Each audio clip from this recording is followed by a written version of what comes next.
sur les attaques du démon. Il ne cesse de me frapper et parfois de me jeter hors du lit, parvenant même à m'enlever la chemise et à me frapper dans cet état. Mais désormais, ils ne me font presque plus peur.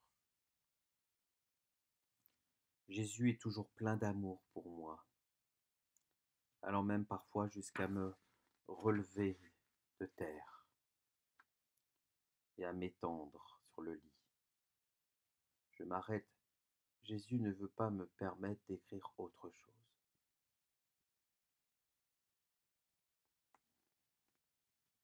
Une terrible vision.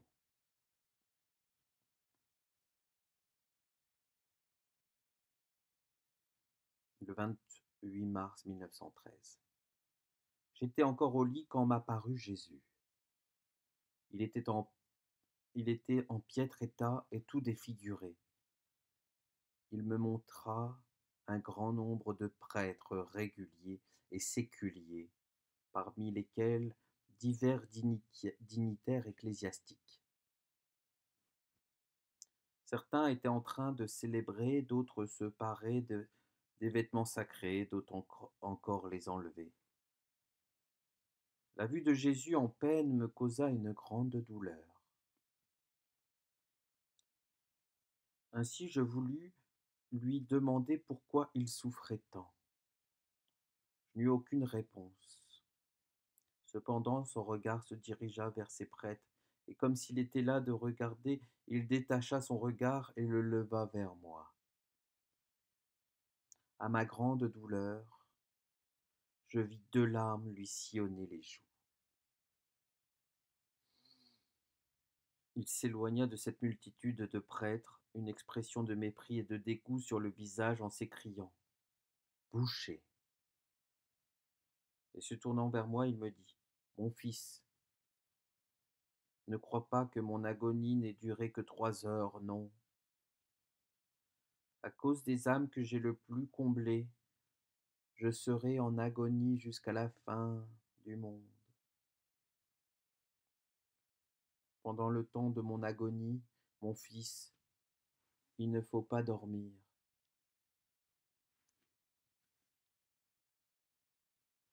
Mon âme va à la recherche de quelques gouttes de pitié humaine.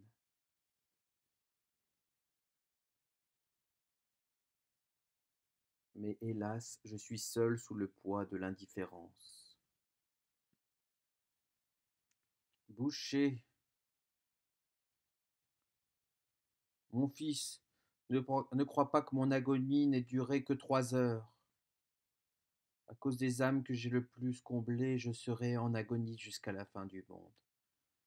Pendant le temps de mon agonie, mon fils, il ne faut pas dormir. Mon âme va à la recherche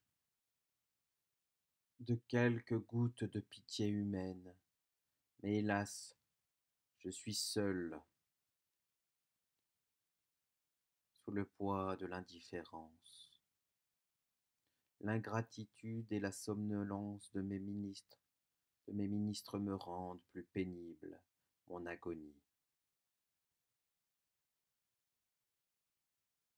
Hélas, comme ils répondent mal à mon amour.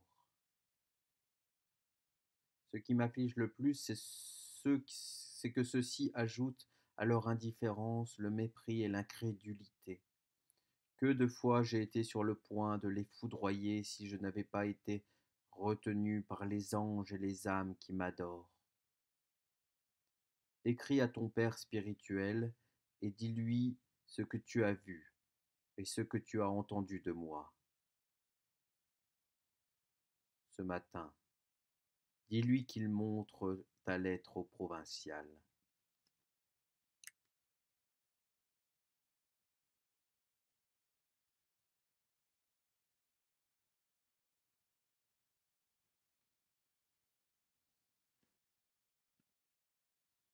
Hélas, Jésus a raison de se lamenter de notre ingratitude.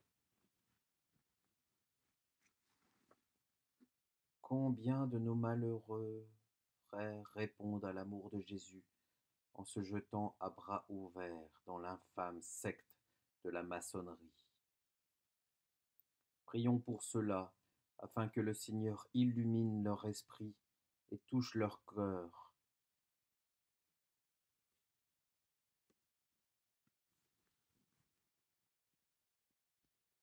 Le mois de mai 1913 ramène la vénération spéciale de la Vierge Marie.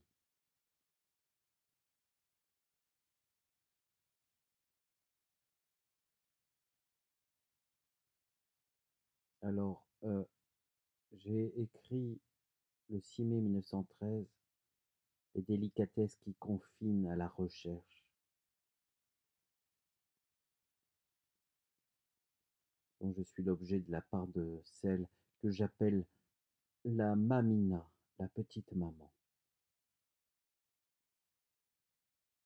Elle me tient lié à Jésus par d'invisibles chaînes en moi, et moi, je sens son cœur tout enflammé. Et hors de ces moments, je cherche à fuir tous les plaisirs.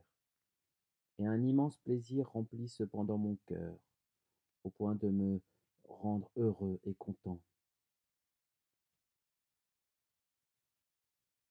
Je souffre et je voudrais encore souffrir davantage.